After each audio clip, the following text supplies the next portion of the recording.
বিশিষ্ট ধান ব্যবসায়ী।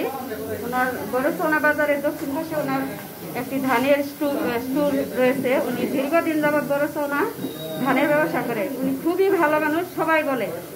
কারোর সাথে কোনোদিন কোনো ঝামেলা হয় না, এবং ওনার সাথে কেউ ঘরে গলায় কোনোদিন কথাও বলে নাই যে ওনার কাছে আমি 10টা টাকা পাই। কিন্তু আমার ক্লাসমেট শামিনুর ইসলাম, ওনার বাবা মনে হয় ইজারাদার, ওনার বাবার সাথে হয়তো একটু কথা হয়েছে, একজন আরো লোকজন আসছে, ওরা সমাধান করতে চাইছে। ও উৎপাত পেতে আছে আমার হাজবেন্ডকে মারবো।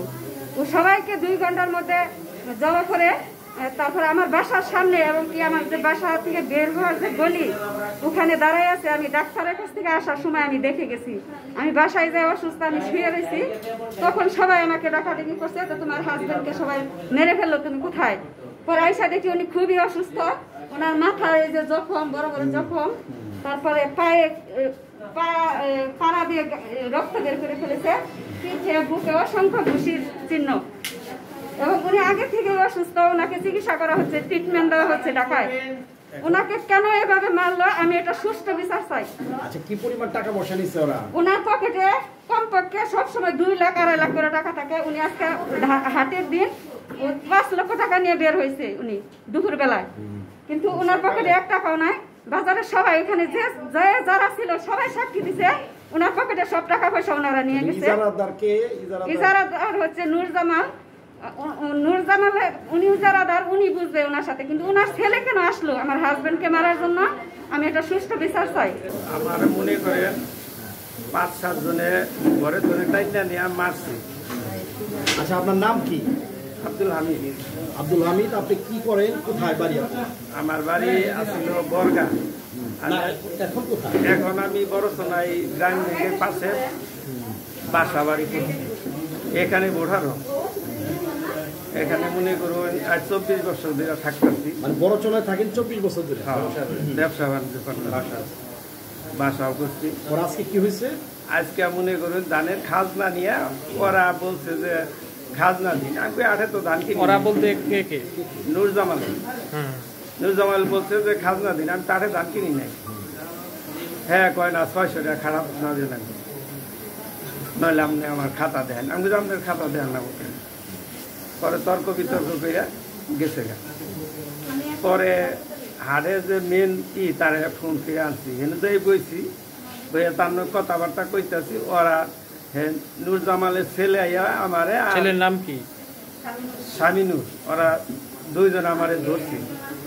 পরে এই মজিবরে ফিরাইছি, ফিরাইয়া পরে আমারে টাইনা আরেক ঘরে নিছে, নিয়ে আমার কাছে মজিবরে মাপ চাইছে যে ভাই আপনার কাছে মাপ চাই, আমার আসলে ভুল হয়ে গেছে, এরা যাবো আপনাকে ধরবো আমরা জানি না। পরে খুব করবো, আমি আপনার মাপ দিন, আমার লোকজন আছে তা বইলে তাদের মাপ দিন।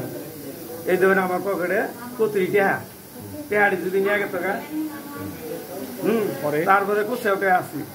পরে বললো যে ঠিক আছে ভাই, জানি কিছু হয় না, আপনার কাছে মাপ চাই। আমি মাপ দিব না, আপনি যাইন গা। নামাজ পড়া গেল গা ওরা 2 জন। পরে আমার নামাজ পড়া যাওয়া গেল, আমার ভেতার ঠেলা আমি ব্যস্ত ছিল। পরে আমি নামাজ পড়া যাই নাই।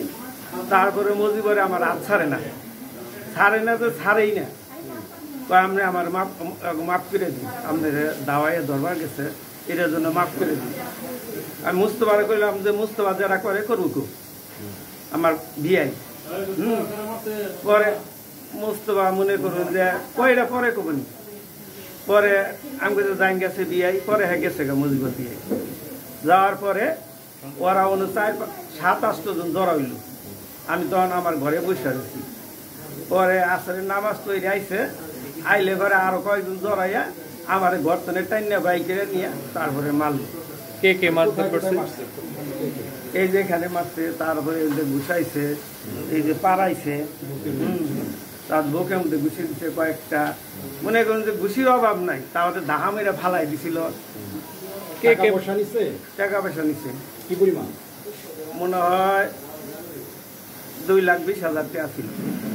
আমি তো ক্যাশ তো টান দিই নাই, মানে ক্যাশটা হিসাব করি নাই। আমার কাছে 5 লাখ টাকা ছিল। হ্যাঁ, আমি ধান কিনছি, মাইসের টাকা পয়সা দিছি। কেন মনে করুন যে 2-2.5 লাখ, এই 2,20,000 মনে হয় ছিল। ক্যাশটা টান দিলে আমার টাকাটা পাই। কারা নিল কারা? ওখান উড়াবার আমাদের ওরা যে দিয়ে আসছিল ওরাই নিছে। আমি তো ওটা কয়জনকে চিনতে পারছেন? 27 জন ছিল। চিনছেন কারে কারে? এই স্বামীনুরের, জামালের, তারপরে আরো দুজনে কেরা কেরা ছিল আমার হেলা মনে নেই। মূলত ওই যে নুরুজ্জামানের ছেলে শামিনুর, তার নেতৃত্বে মূলত আপনার উপর হামলা হয় নাকি? হ্যাঁ, তার নেতৃত্বে তার বন্ধু বান্ধব ডাইকাই না, তারপরে আমারে মারছে।